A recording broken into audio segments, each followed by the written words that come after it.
తాకట్లో ఉన్న మీ బంగారాన్ని విడిపించి ఆ రోజు ఆన్లైన్ రేటుకి కొంటాం. Sharma gold company. నమస్తే, నేను Prashanti. Welcome to Suman TV USA. ఈరోజు మనతో పాటు ఉన్నారు భారతీ శంకర పీఠం వ్యవస్థాపకులు బ్రహ్మశ్రీ అన్నవరపు తిరుపతి మూర్తి అవధాని గురువు గారు. ఆయనతో మాట్లాడే మరిన్ని విషయాలు తెలుసుకుందాం.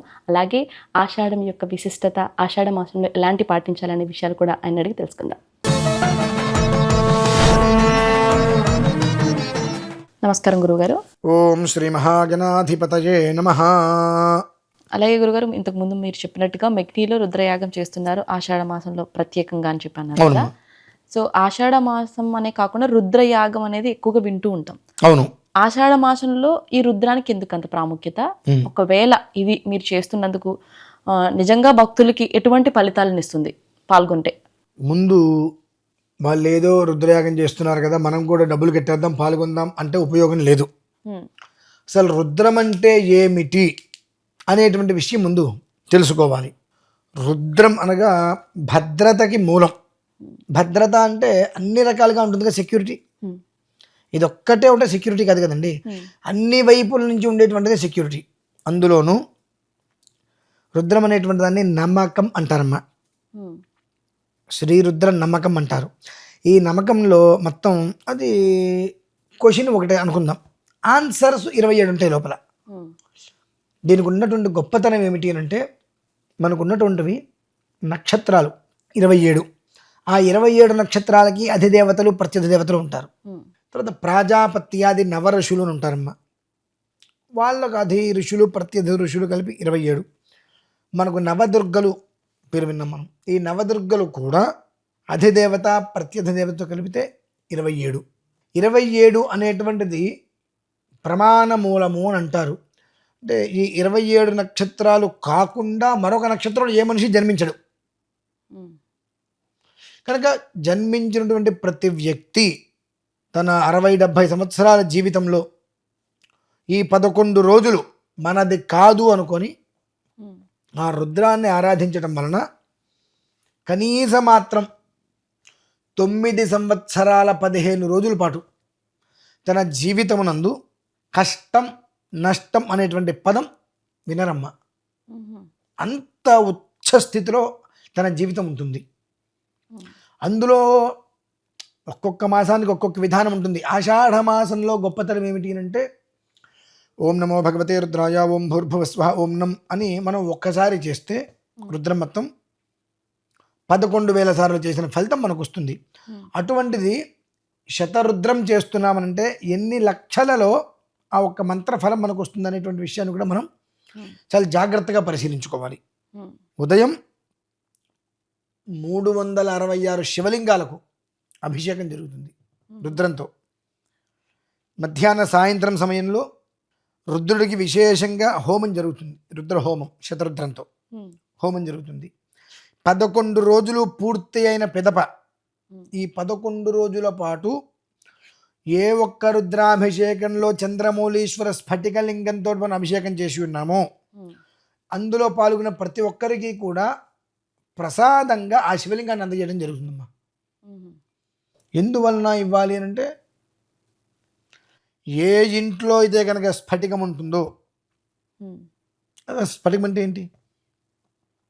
శుద్ధమైనటువంటిది. అంటే ఎక్కడా కూడా ఏది కూడా కలపనటువంటిది, స్వచ్ఛత కలిగినటువంటిది. శుద్ధము అంటే స్ఫటికం, స్వచ్ఛత అంటే స్ఫటికం. అంత స్వచ్ఛతగా ఉన్నారంటారు చూసారండి, అట్లా ఉంటుంది. ఎప్పుడూ కూడా శాంతికి చక్రం. కనుక ఈ ఒక్క శతరుద్రం అనేటువంటిది ఆషాఢంలో చేయడానికి మూలం అది. రుద్రం అనేటువంటి దానికి మనం తెలుసుకోవాలి అని అంటే, ఇక్కడ నేను కూర్చొని ఒక 20 రోజుల పాటు చెబుతూ ఉంటే అప్పటికి ఇంకా 20 సంవత్సరాలు మిగులుతుందమ్మా. అప్పటికి ఇంకా మనకు మిగులుతుంది నేను చెప్పవలసింది. అంతటి పవర్, శక్తి అనేటువంటిది మనకి ఇస్తుంది. అది కేవలం ఆ రుద్రం అనేటువంటిది వినటం వల్లనే. ఇందులో సమయం ఉందంటే కొన్ని విషయాలు చెప్తానమ్మా. ఈ ఒక్క శతరుద్రము వలన శరీరంలో ఉండేటువంటి ఎన్నో రకాల రుగ్మతలు తొలగిపోతాయమ్మా, ఇంక్లూడింగ్ క్యాన్సర్తో సహా.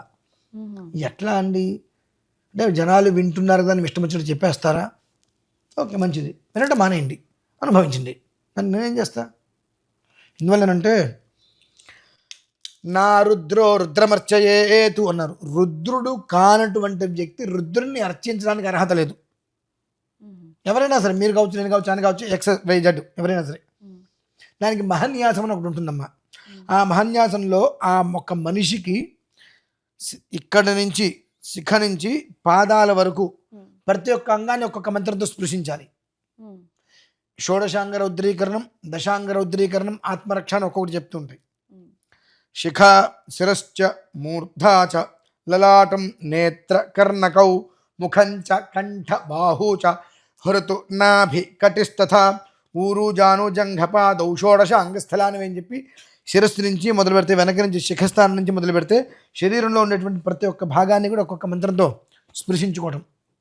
అలాగే పూర్వ దిగ్భాగే లలాట స్థానే ఇంద్రాజ నమః, ఆగ్నేయ రిపీట్ పూర్వ దిగ్భాగే లలాట స్థానే ఇంద్రాజ నమః, ఆగ్నేయ దిగ్భాగే నేత్రయో స్థానే అగ్నయే నమః, దక్షిణ దిగ్భాగే కర్ణయో స్థానే యమాజ నమః అనుకుంటూ ఒక్కొక్క దిక్కుకు మన శరీరంలో ఉండేటువంటి ఏ అవయవం ఏ దిక్కుకు ఉంటుంది, ఆ దిక్కుకు ఏ దేవత అధిపతి, దాని నుంచి మన ఒక జీవితం ఎలా వెళ్తుంది, దానికి మూలాక్షరం ఓం నమో భగవతే రుద్రాయ 10 అక్షరాలు. దీన్ని దశాంగ రౌద్రీకరణం అంటాం. ఆ నుంచి అమ్మహ వరకు 16 అక్షరాలు, దీన్ని షోడశాంగ రౌద్రీకరణం. ఈ రకంగా ప్రతి ఒక్క మంత్రంతో శిరస్సు నుంచి పాదాల వరకు కూడా శరీరాన్ని స్పృశించుకోవడం. అలాగే అంగన్యాస కరన్యాసాలు అంటారు. కొన్ని మంత్రాలతో అంగన్యాస కరన్యాసాలు ఇవా చేసుకోవడం. అంటే ప్రతి ఒక్కటి కూడా చేసుకోవడం వలన తానే ఈశ్వరుడు, ఈశ్వరుడే తాను, తానే నేనుగా, నేనే తానుగా అక్కడ మనిషి మారతారమ్మా. ఆ రుద్రాంశగా నువ్వు వచ్చిన తర్వాత నీకు దోషం ఎందుకు ఉంటుంది? ఉంటుంది అసలు నీ దగ్గరికి రావడానికి ధైర్యం ఎంత ఉంటుందో పాపానికి. రుద్రాంశగా నువ్వు అయిపోయావు అక్కడ. ఆ రుద్రాంశం తీసుకొని ఆత్మరక్ష తీసుకొని కైలాస శిఖరే రమ్యే శంకరస్య శివాలయే దేవతాస్తత్ర మోదంతి తన్మే మనఃశివ సంకల్పమస్తు కైలాస శిఖరావాస హిమవద్గిరి కన్యయా నీలకంఠం త్రినేత్రం చ తన్మే మనఃశివ సంకల్పమస్తు అని శివ సంకల్పాలు చెప్పుకుంటూ ఉంటే ఇక్కడ కూర్చుంది ఈశ్వరుడు అవుతాడు కదమ్మా. అక్కడ వస్తుంది దేహో దేవాలయ ప్రోక్తో జీవో దేవ సనాతన. నాయన ఇందాకటి వరకు నువ్వు సామాన్యమైన మనిషివి కావచ్చు, ఈ క్షణం ఈశ్వరాంశం నీలోకి వచ్చేసింది. యాతే రుద్రశివాదునరఘోరాభాపకాశిని దయానస్తువాసంతమయాగిరీశంతాభిజాగశీ శిఖాయే నమః అస్మిన్ మహత్యర్నవే ఏంతరిక్షే భవాధి తేషాకం సహస్రయోజనే ధన్వాంతరమసి శిరసే నమః సహస్రాన్ సహస్రశో ఏ రుద్రాదిభూమ్యాం తేషాకం సహస్రయోజనే ధన్వాంతరమసి లలాటాజ నమః అనుకుంటే ఒక్కొక్క మంత్రంతో ఒక్క కంగాన్ని స్పృశించుకుంటే ఈశ్వరుడు వచ్చి అక్కడ కూర్చుండిపోతాడు. అప్పుడు ఈశ్వరుడు ఎవరు? మనమే. మనం అక్కడ కూర్చొని మనకు మనమే అభిషేకించుకోవడం. అదేంటండి మనకు మనం ఎలా అభిషేకించుకుంటామండి? మన స్నానం ఎవరు చేస్తున్నాం? మన స్నానం ఎవరు చేస్తున్నారు? మనమే చేస్తున్నాం. అలానే అంతర్ముఖ లోపల ఉన్నటువంటి ఈశ్వరుడికి, బహిర్ముఖంగా మనం నీళ్ళు పోసుకుంటాం, లోపలున్న ఈశ్వరుడికి మనం అభిషేకం చేయాలి. కాబట్టి ఆ లోపల ఈశ్వరుని మనం ఆరాధించుకొని స్థావరంగా కూర్చుండి పెట్టుకొని ఆ 360 శివలింగాలకి రుద్రంతో అభిషేకం చేస్తున్నాం. అభిషేకం చేసి ఆయన్ని సంతృప్తిని చేస్తున్నాం. అలాగే హోమం దగ్గర కూర్చొని తనకు తానే ఆ మంత్రంతో హోమం చేసుకుంటున్నప్పుడు తనకి ఏది కావాలో ఆ ద్రవ్యం తనే తీసుకుంటున్నాడు. అంటే అక్కడ మీరి పట్ల నేను పట్ల ఎవరి పట్ల తనకు ఏది కావాలో తనే అక్కడ తీసుకుంటాడమ్మా. అంతటి యోగం మనకు లభ్యమైన తర్వాత మనకు తామరాకుని నీరు ఎలా తడపదో ఆ రకంగా పాపం మనకు అంటకుండానే ఉంటుందిగా. ఇలా చెప్పుకుంటూ వెళ్తే సంవత్సరాలు దాటినా ఇంకా అంత ఉంటుందమ్మా. అంత విశేషం ఇది రుద్రం. అన్ని విషయాలను దృష్టిలో ఉంచుకొని ఆ రుద్రం అనేటువంటి 2 అక్షరాలలో మొత్తం యావత్ ప్రపంచం ఇవిడి ఉంది భద్రతతో కూడి. ఆ భద్రత ప్రతి ఒక్క మనిషికి రావాలంటే ఒక్కొక్క విధానం ఒక్కొక్క రకంగా ఉంటుంది కనుక ఈ విధానాన్ని అనుసరించి ఆషాఢ మాసంలో 11 రోజుల పాటు దీక్షగా పంచాయతన పూర్వకంగా రుద్ర సంపుటితోటే శతరుద్రయాగం అనేటువంటిది యావత్ మానవాళికి సమ్మోహన శక్తిని ప్రసాదింపజేస్తుందమ్మా. అంత గొప్పది కనుక ఆ సమయంలో దాన్ని సంకల్పించడం జరిగింది. అలాగే గురుగారు ఈ కార్యక్రమంలో భాగస్వాములు కావాలంటే ఎలా?